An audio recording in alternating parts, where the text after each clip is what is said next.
رب العالمين وأصلي وأسلم على المبعوث رحمة للعالمين سيدنا محمد وعلى آله وأصحابه ومن اهتدى بهديه واستنى بسنته إلى يوم الدين أما بعد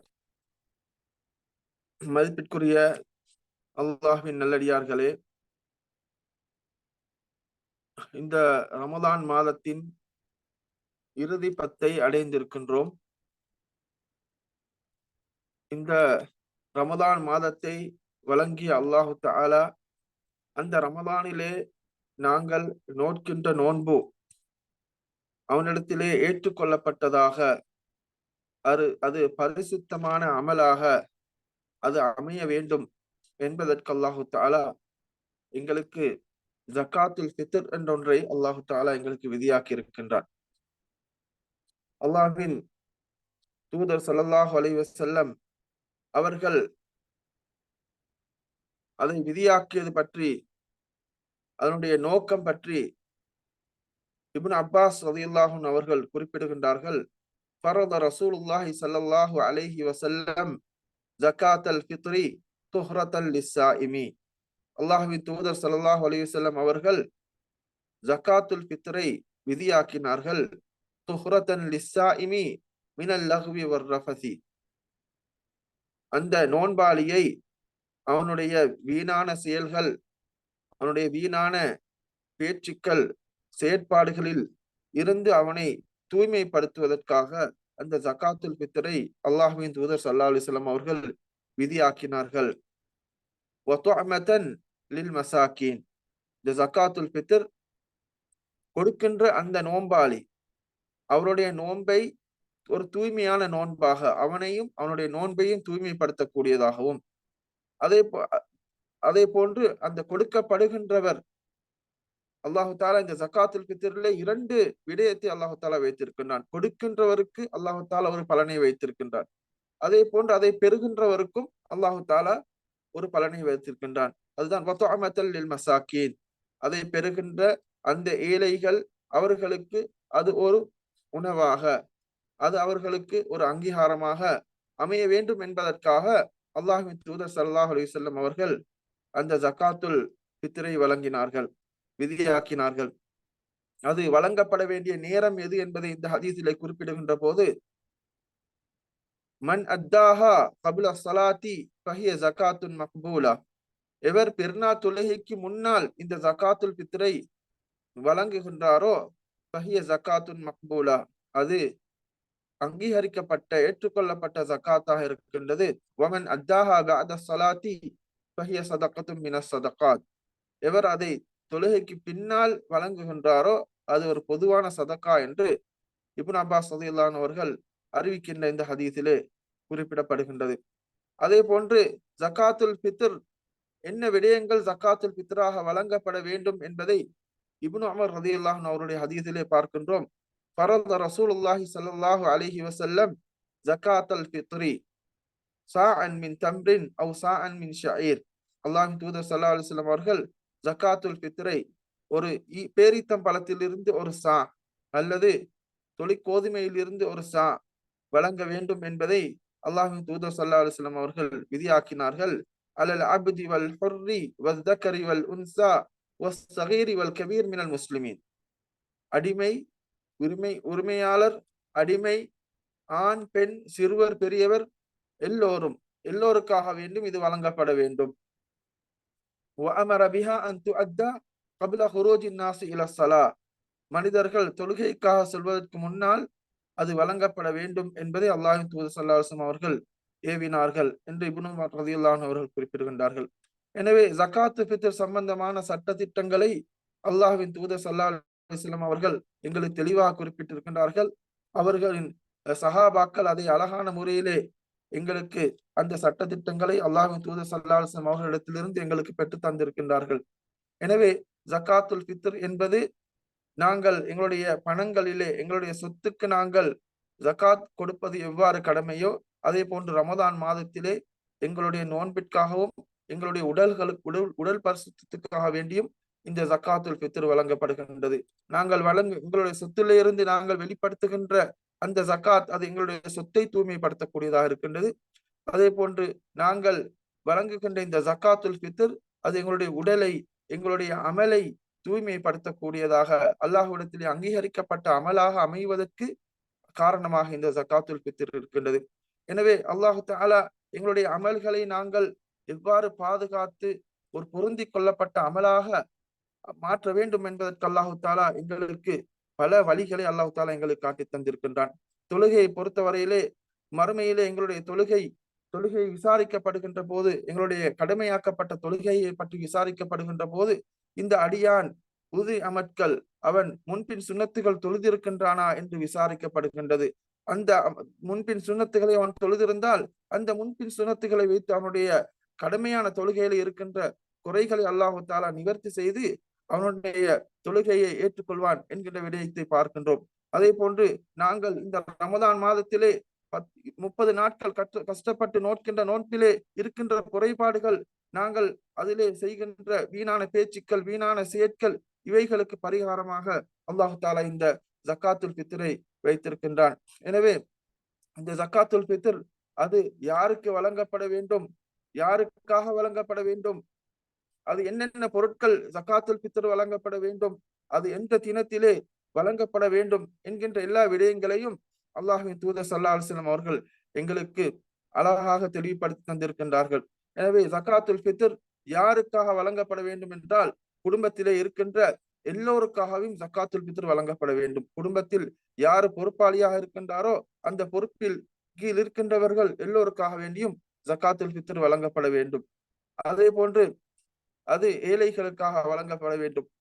அதே போன்று அது எப்போது வழங்கப்பட வேண்டும் என்று சொன்னால், ஜக்காத்துல் ஃபித்ர் கடமையாகின்ற நேரம் என்னவென்றால், பெருநாளுடைய தினத்தில் பெருநாளுடைய தினத்துக்காக சூரியன் மறைகின்ற போது, அந்த குரூபு ஷம் சூரியன் மறைந்ததிலிருந்து பெருநாள் தொழுகை நடத்தப்படுகின்ற அந்த நேரம் வரைக்கும் இந்த ஜக்காத்துல் ஃபித்ர் கொடுக்கப்படுகின்ற கடமையான நேரம் ஆரம்பிக்கின்றது. ஆனால் அதற்கு முன்னாலும் ஜக்காத்துல் ஃபித்ர் வழங்க முடியுமாக இருக்கின்றது. சஹாபாக்களை தொட்டும் இந்த விடயங்கள் அறிவிக்கப்பட்டிருக்கின்றது. இப்னு உமர் ரலியல்லாஹு அன்ஹு அவர்கள் ஜக்காத்துல் ஃபித்ரை பெருநாளைக்கு 1-2 நாட்களுக்கு முன்னால் வழங்கக்கூடியவர்களாக இருந்திருக்கின்றார்கள்.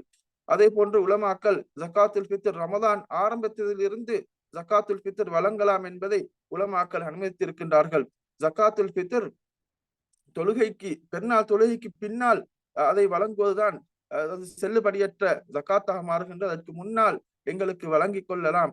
ஆனால் ஜக்காத்துல் ஃபித்ருடைய நோக்கம் என்னவென்றால், அது பெருநாள் தினத்திலே முஸ்லிம்கள் எல்லோரும் வயிறார உண்டு அவர்கள் சந்தோஷமாக இருக்க வேண்டும் என்கின்ற நோக்கம்தான் இந்த ஜக்காத்துல் ஃபித்ருடைய நோக்கமாக இருக்கின்றது என்பதை அல்லாஹ்வின் தூதர் ஸல்லல்லாஹு அலைஹி வஸல்லம் அவர்கள் தெளிவுபடுத்தியிருக்கின்றார்கள்.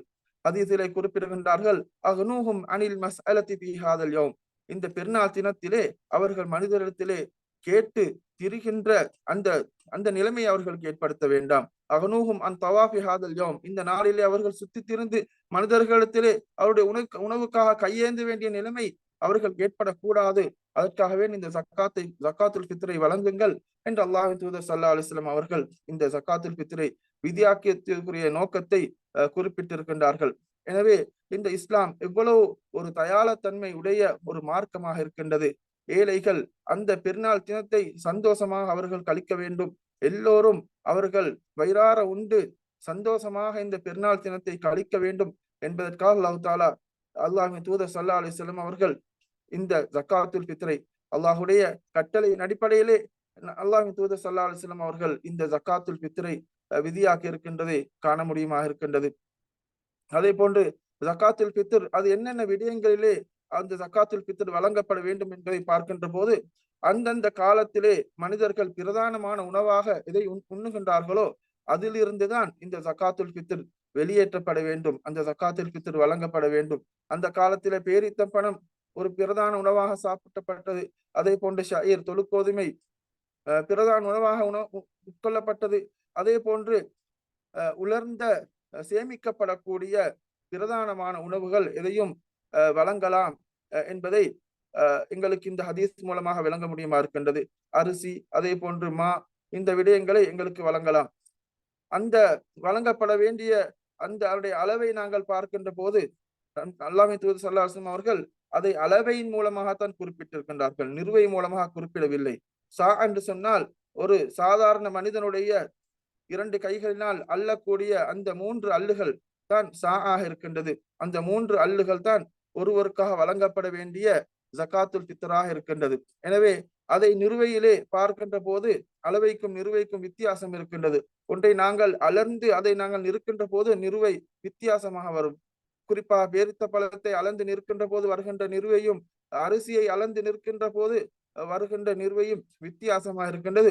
எனவே அன்னளவாக அரிசியை பொறுத்தவரை அன்னளவாக 3 கிலோகிராம்கள் ஒருவருக்காக வழங்கப்பட வேண்டும் என்பதை உலமாக்கள் குறிப்பிட்டிருக்கின்றார்கள். எனவே அந்த அளவை நாங்கள் சிலர் குறிப்பிட்டு 2.5 கிலோ என்று குறிப்பிட்டிருக்கின்றார்கள், இன்னும் சிலர் 3 என்று குறிப்பிட்டிருக்கின்றார்கள். நாங்கள் குறைவதை விட மேலதிகமாக கொடுப்பதில் எந்த பிரச்சனையும் இல்லை என்ற அடிப்படையிலே நாங்கள் கொடுப்பதை நாங்கள் மேலதிகமாக கொடுப்பது சிறந்ததா இருக்கின்ற அடிப்படையிலே 3 கிலோ கொடுக்குமாறு உலமாக்கள் குறிப்பிட்டிருக்கின்றார்கள். அதே போன்று ஜகாத்துல் ஃபித்ர் யாருக்கு வழங்கப்பட வேண்டும் என்று பார்க்கின்ற போது அது ஏழைகளுக்கு வழங்கப்பட வேண்டும். அந்த ஏழைகள் அந்தந்த ஊர்வாசிகளுக்கு வழங்கப்பட வேண்டுமா என்று பார்க்கின்ற போது அந்த ஊரை விட குறிப்பாக வேறு ஊரிலே இருக்கின்றவர்களுக்கு மிக தேவை இருக்குமாக இருந்தால், குறிப்பாக நாங்கள் இங்கு சவுதி அரேபியால வாழ்கின்றோம், இங்கு இருக்கின்றவர்களை விட எங்களுடைய நாட்டிலே தேவையுள்ளவர்கள் இருக்கின்றார்கள் என்றால் எங்களுடைய இந்த ஊரில் இருந்து அந்த ஊருக்கு மாற்றுவது முடியும் என்று உலமாக்கள் குறிப்பிட்டிருக்கின்றார்கள். எனவே அந்த அடிப்படையிலே எங்களுடைய ஜகாத்துல் ஃபித்ரை எங்களுடைய ஊரிலே தேவையுள்ளவர்களுக்கு கொடுப்பது முடியுமா இருக்கின்றது. அதே போன்று ஜகாத்துல் ஃபித்ரை பணமாக வழங்க முடியுமா என்று பார்த்தால் பெரும்பான்மையான உலமாக்கள் அந்த ஜகாத்துல் ஃபித்ர் பணமாக வழங்கப்பட முடியாது, அது உணவாகத்தான் வழங்கப்பட வேண்டும். ஏனென்றால் அல்லாஹ்வின் தூதர் ஸல்லல்லாஹு அலைஹி வஸல்லம் அவர்கள் அதை உணவாக வழங்குமாறுதான் ஏவி இருக்கின்றார்கள். எனவே அதன் அடிப்படையிலே ஜகாத்துல் ஃபித்ர் அது உணவாகத்தான் வழங்கப்பட வேண்டும் என்பதுதான் ஏற்றமான கருத்தாக இருக்கின்றது. அதே போன்று அடுத்த விடயம், நாங்கள் ஜகாத்துல் ஃபித்ர் என்பது அது பெருநாள் உடைய தினத்திலே மனிதர்கள் சந்தோஷமாக இருக்க வேண்டும் என்பதற்காக விதியாக்கப்பட்டதொன்றாக இருக்கின்றது. அடுத்ததாக நாங்கள் பார்க்க வேண்டிய முக்கியமான ஒரு விடயம்தான் இந்த பெருநாள் தினம். பெருநாள் என்பது அல்லாஹு தஆலா எங்களுடைய இந்த நோன்புக்கு ஒரு அன்பளிப்பாக வழங்கிய ஒரு தினமாக இருக்கின்றது. நாங்கள் அந்த பெருநாள் அல்லாஹ் எங்களுக்கு வழங்கிய ஒரு இஸ்லாமிய சின்னமாக இருக்கின்றது. எனவே அதனை நாங்கள் அல்லாஹ்வின் தூதர் ஸல்லல்லாஹு அலைஹி வஸல்லம் அவர்கள் காட்டிய பிரகாரம் அவர்களுடைய அந்த வழியிலே அந்த ஒழுக்கங்களை பேணி அந்த பெருநாளை கொண்டாடுவது எங்களுடைய கடமையாக இருக்கின்றது. எனவே பெருநாள் தினத்திலே நாங்கள் கடைபிடிக்க வேண்டிய ஒழுக்கங்கள், சட்டதிட்டங்கள் என்ன என்பதை நாங்கள் அறிந்து வைத்திருக்க வேண்டி இருக்கின்றது. எனவே அதன் அடிப்படையிலே பெருநாள் தினத்திலே நாங்கள் கடைபிடிக்க வேண்டிய முக்கியமான ஒரு விடயம்தான் தக்பீர். தக்பீர் பெருநாள் அன்று நாங்கள் பெருநாளுடைய அந்த பிறையை நாங்கள் எப்போது காண்கின்றோமோ அதிலிருந்து பெருநாள் தொழுகை வரும் வரையிலே தக்பீர் சொல்வது சுன்னாவாக இருக்கின்றது. அல்லாஹ் தூதர் ஸல்லல்லாஹு அலைஹி வஸல்லம் அவர்கள் காட்டி தந்திருக்கின்றார்கள். அதே போன்று அல்லாஹ் தஆலா அல் குர்ஆனில் கூட அதை வலியுறுத்தி குறிப்பிட்டிருக்கின்றான். வலிதுக்மிலுல் இத்தத வலிதுகப்பிருல்லாஹ அலா மா ஹதாக்கும் வலஅல்லக்கும் தஷ்குரூன். வலிதுக்மிலுல் இத்தத, அல்லாஹ் தஆலா உங்களுக்கு குறிப்பிட்டு தந்த அந்த நாட்களில் நோன்பு நோற்று அந்த நாட்களை நீங்கள் பூர்ணப்படுத்திவிட்டு வலிதுகப்பிருல்லாஹ அலா மா ஹதாக்கும், அல்லாஹ் தஆலா உங்களுக்கு நேர்வழி வழங்கியதற்காக அல்லாஹ் தஆலாவை நீங்கள் பெருமைப்படுத்துங்கள், அல்லாஹுக்கு தக்பீர் சொல்லுங்கள் என்று அல்லாஹு தஆலா குறிப்பிட்டிருக்கின்றான். எனவே தக்பீர் சொல்வது என்பது ஒரு சிறந்த அமலாக இருக்கின்றது. அந்த சந்தர்ப்பத்தை நாங்கள் பயன்படுத்தி நாங்கள் அதிகம் தக்பீர் சொல்லிக் கொள்ளுகின்ற நல்லடியார்களாக இருக்க வேண்டும்.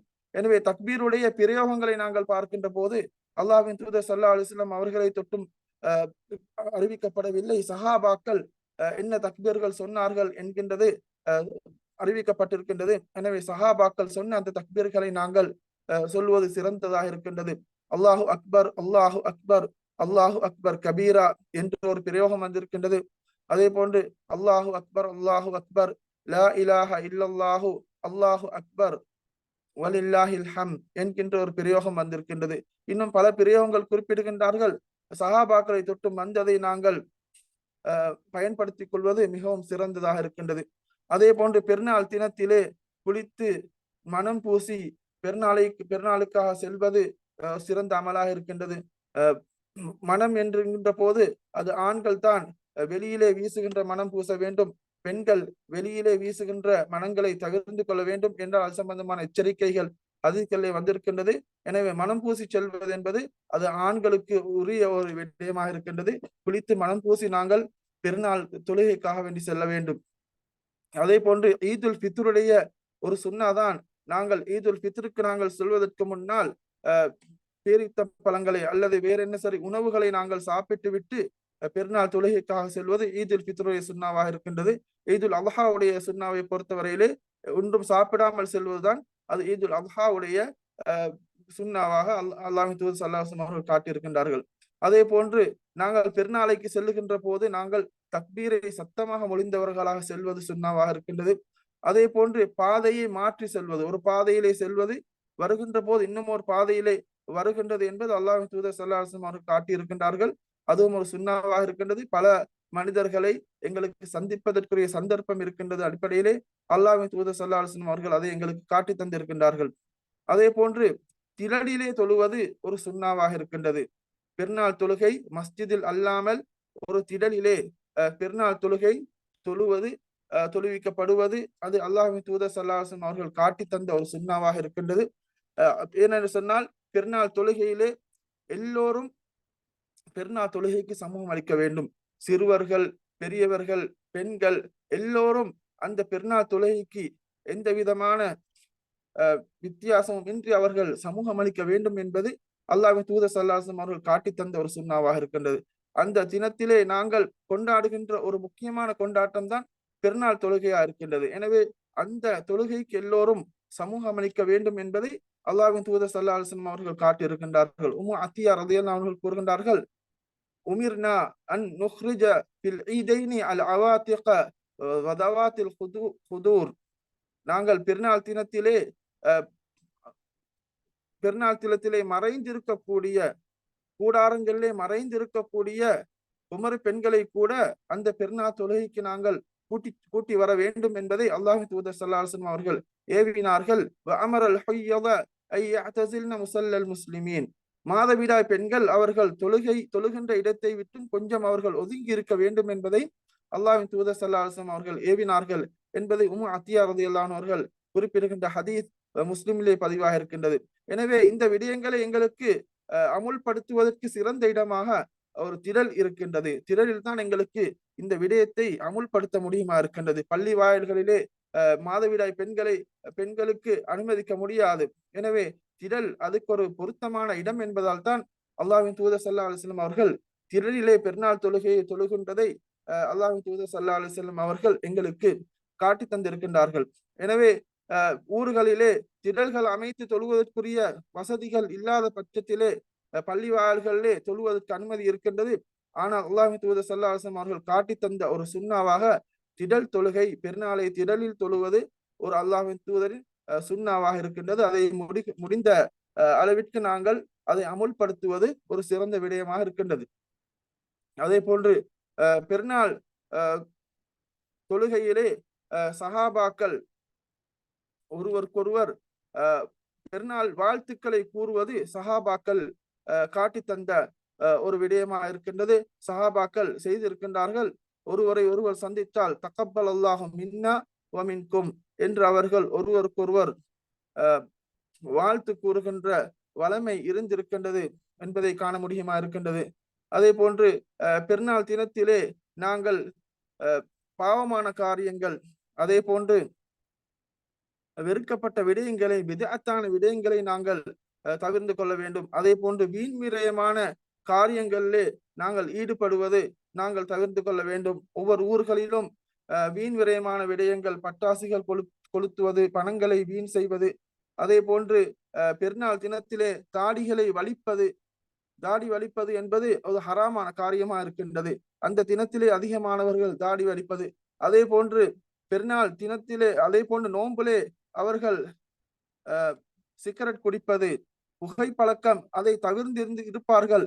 ஆனால் பெருநாள் தினத்திலே புகை குடிப்பது என்பது ஒரு சர்வசாதாரணமாக சரளமாக அவர்கள் செய்யக்கூடிய ஒரு விடயமாக மாறுகின்றது. நாங்கள் எந்த அளவுக்கு என்றால் மஸ்ஜித் நபவியில் கூட நாங்கள் காணுகின்றோம் அதிகமானவர்கள் புகை பிடிக்கின்ற பழக்கத்தை பெருநாளை காண முடியுமா இருக்கின்றது. இவைகள் எல்லாம் பெருநாள் தினத்திலே செய்யப்படுகின்ற பாவமான காரியமாக அந்த பெருநாள் தினத்தின் அந்த ஒரு அழகையே அசிங்கப்படுத்தக்கூடிய ஒரு விடயமாக இருக்கின்றது. அதே போன்று சில ஊர்களிலே பெருநாள் தினத்திலே சூதாட்டங்கள் சூதாட்ட பழக்கங்கள், அதே போன்று மதுபானங்கள் பாவிக்கின்ற இப்படியான பழக்கங்கள் முஸ்லிம்களிடத்தில் இருக்கின்றது. அவைகள் தவிர்க்கப்பட வேண்டும். அந்த பெருநாள் தினம் என்பது அது அல்லாஹுவை ஒரு மனிதர் வழி துக்கப்பிருல்லாஹ் அலாமஹதாக்கும், அல்லாஹுவை பெருமைப்படுத்துகின்ற, அல்லாஹ் எங்களுக்கு வழங்கிய அந்த ரமலான் என்று சொல்லக்கூடிய அந்த ஒரு சிறந்த மாதத்தை வழங்கி எங்களுக்கு ஒரு பாவ மன்னிப்பை வழங்கிய ஒரு மாதத்தை கொண்டாடுகின்ற ஒரு தினமாக அந்த ஈதுல் ஃபித்ர் காணப்படுகின்றது. எனவே அந்த அல்லாஹ் எங்களுக்கு நியாமத்தாக வழங்கிய அந்த தினத்திலே பாவங்கள் செய்து அல்லாஹுடைய கோபத்தை சம்பாதிக்கக்கூடிய மனிதர்களாக நாங்கள் மாறக்கூடாது. எனவே பெருநாள் தினத்திலே வித்அத்தான காரியங்கள், அதே போன்று பாவமான காரியங்களை நாங்கள் தவிர்த்து கொள்ள வேண்டும். பெருநாள் தினத்திலே கபர்களை பொதுவாக மையவாடிகளுக்கு செல்வது ஒரு சிறந்த அமலாக இருக்கின்றது. ஆனால் மையவாடிகளுக்கு சென்று அங்கு பிதஅத்தான காரியங்களை செய்கின்ற வளமை சில ஊர்கள் இருப்பதாக குறிப்பிடப்படுகின்றது. எனவே அந்த விடயங்கள் தவிர்க்கப்பட வேண்டும். எனவே பெருநாள் என்பது எங்களுக்கு, அதுவும் ஈதுல் ஃபித்ர் என்பது எங்களுக்கு வழங்கப்பட்ட, இந்த நோன்பிற்காக எங்களுக்கு வழங்கப்பட்ட ஒரு அன்பளிப்பாக காணப்படுகின்றது. அதே போன்று ஈதுல் அத்ஹாவும் அந்த ஹஜ்ஜி கடமையோடு சம்பந்தப்பட்ட ஒரு பெருநாளாக இருக்கின்றது. எனவே இந்த இரண்டு பெருநாட்களையும் அல்லாஹு தாலா எங்களுக்கு இரண்டு முக்கியமான சந்தர்ப்பங்களிலே வழங்கிய இரண்டு பெருநாள் தினங்களாக இருக்கின்றன. எனவே இந்த தினங்களை நாங்கள் சந்தோஷமாக கண்ணியப்படுத்தி இஸ்லாத்தின் சின்னங்களை வெளிப்படுத்தி நாங்கள் கொண்டாடுகின்ற தினங்களாக நாங்கள் இந்த தினங்களை அமைத்துக் கொள்ள வேண்டும். எனவே இந்த ரமதானில் எஞ்சியிருக்கின்ற காலங்களை அல்லாஹு தாலா எங்களுக்கு அழகான முறையிலே அவைகளை பயன்படுத்தி லைலத்துல் கத்ரையும் அடைந்து அதிலும் நாங்கள் நன்மைகளை பெற்றுக் கொள்ளுகின்ற அடியார்களாக மாற வேண்டும். குறிப்பாக லைலத்துல் கத்ருடைய இரவிலே அல்லாஹ்வின் தூதர் ஸல்லல்லாஹு அலைஹி வஸல்லம் அவர்களிடத்திலே ஆயிஷா ரலியல்லாஹு அன்ஹா அவர்கள் கேட்ட விடயம்தான், லைலத்துல் கத்ருடைய இரவை நான் அடைந்தால் ஓத வேண்டிய துஆ என்ன என்று ஆயிஷா ரலியல்லாஹு அன்ஹா அவர்கள் அல்லாஹ்வின் தூதர் ஸல்லல்லாஹு அலைஹி வஸல்லம் அவர்களிடத்தில் கேட்டபோது அவர்கள் கூறினார்கள், அல்லாஹும்ம இன்னக அஃபுவுன் துஹிப்புல் அஃப்வ ஃபஅஃபு அன்னி. யா அல்லாஹ், இன்னக அஃபுவுன், நீ மன்னிக்க கூடியவன், துஹிப்புல் அஃப்வ, மன்னிப்பை விரும்பக்கூடியவன், ஃபஅஃபு அன்னி, என்னை மன்னித்து விடுவாயாக என்று கூறக்கூடிய இந்த துஆவை அதிகம் ஓதுமாறு அல்லாஹ்வின் தூதர் ஸல்லல்லாஹு அலைஹி வஸல்லம் அவர்கள் காட்டி தந்திருக்கின்றார்கள். எனவே லைலத்துல் கத்ருடைய இரவை தேடுகின்ற நாங்கள் அதிகமாக இந்த துஆவை நாங்கள் ஓதிக்கொள்ள வேண்டும். எனவே இரவு பொழுதுகளை நாங்கள் அழகான முறையிலே கழித்து கொள்ள வேண்டும். குர்ஆன் ஓதுவது, திக்ருகள் செய்வது, அதே போன்று கியாமுல் லைல், இவைகளை நாங்கள் செய்து இந்த லைலத்துல் கத்ரை அடைவதற்கு நாங்கள் முயற்சிக்க வேண்டும். அதே போன்று கியாமுல் லைலை பொறுத்தவரையிலே நாங்கள் இமாமோடு நாங்கள் சேர்ந்து தொழுகின்ற போது முழுமையாக நாங்கள் இமாமோடு நாங்கள் அந்த தொழுகையை நாங்கள் தொழுவதற்கு நாங்கள் முயற்சிக்க வேண்டும். இடையிலே திரும்பி வருகின்ற போது எங்களுக்கு அந்த கிடைக்கின்ற நன்மை பூரணமாக கிடைக்காமல் போகின்றது. ஏனென்றால் அல்லாஹ்வின் தூதர் ஸல்லல்லாஹு அலைஹி வஸல்லம் அவர்கள் கூறினார்கள், நாங்கள் இமாமோடு சேர்ந்து தொழுது அந்த இமாம் தொழுது முடிக்கும் வரை அவரோடு நாங்கள் சேர்ந்து தொழுவோமாக இருந்தால் அந்த முழு இரவு நின்று வணங்கிய நன்மை கிடைக்கின்றது. எனவே இமாமோடு நாங்கள் தொழுகின்ற போது இறுதி வரைக்கும் வித்ர் தொழுகை அனைத்தையும் நாங்கள் தொழுது இமாமோடே நாங்கள் அந்த தொழுகையை முடித்து திரும்புகின்றவர்களா இருக்க வேண்டும். நாங்கள் சிலர்களை பார்க்கின்றோம், அரைவாசி தொழுதி விட்டு திரும்பி வருகின்றார்கள். இமாமோடு தொழுது விட்டு வித்ர் தொழுகையை தொழாமல் அவர்கள் திரும்பி வருகின்றார்கள். இவை அனைத்தும் நாங்கள் எந்த நோக்கத்திலே நாங்கள் செல்கின்றோமோ அந்த நோக்கத்தை நாங்கள் நிறைவேற்றாமல் வருகின்ற கூட்டமாக நாங்கள் மாறிவிடுகின்றோம். எனவே இமாமோடு தொழுகின்ற போது நாங்கள் அந்த தொழுகையை முழுமையாக நாங்கள் இமாமோடு சேர்ந்து தொழ வேண்டும். அதே போன்று ருக்குகளில் சுஜூதுகளிலே நாங்கள் அந்த சந்தர்ப்பங்களை நல்ல முறையிலே பயன்படுத்தி கொள்ள வேண்டும். ருக்குகளை ஓதுவதற்கு நிறைய துஆக்கள் சொல்லித்தரப்பட்டு இருக்கின்றது. அதே போன்று சுஜூதிலே ஓதுவதற்கு நிறைய துஆக்கள் இருக்கின்றன. தஸ்பீஹ், தஹ்மீத், இஸ்திக்ஃபார், அதே போன்று எங்களுடைய தேவைகளை கேட்கின்ற துஆக்கள், இவைகளை அனைத்தையும் நாங்கள் அந்த சந்தர்ப்பத்திலே நாங்கள் பயன்படுத்தி கேட்க வேண்டும். அதே போன்று குர்ஆனை நாங்கள் இமாம் ஓதுவதை நாங்கள் செவிமடுத்து அந்த குர்ஆனை முழுமையாக நாங்கள் செவிமடுக்கின்ற கூட்டமாக இருக்க வேண்டும். இமாம் ஓதுகின்ற போது நாங்கள் வேறு சிந்தனையில இருக்காமல் இமாம் ஓதுகின்ற அந்த கிராஅத்தை, அந்த குர்ஆனை நாங்கள் அமைதியாக இருந்து செவிமடுப்பதன் மூலமாகத்தான் எங்களுக்கு அந்த குர்ஆன் அந்த இமாம் குர்ஆனை ஓதுகின்ற அந்த நன்மை செவிமடுப்பவருக்கும் இருக்கின்றது. எனக்கு ஒழுங்காக செவிமடுத்தால் தான் அந்த நன்மை எங்களுக்கு கிடைக்கின்றது. எனவே லைலத்துல் கத்ருடைய அந்த இரவை, இந்த இரவுகளை நாங்கள் சரியான முறையில விளங்கி நன்மையை நாங்கள் எவ்வாறு நாங்கள் கொள்ளையடித்துக் கொள்ள வேண்டும் என்பதை ஒரு விளங்கி நாங்கள் செயற்படுகின்ற சமூகமாக இருந்தால்தான் எங்களுக்கு அந்த நன்மைகளை சரியாக அறிந்து கொள்ள முடியுமாக இருக்கின்றது.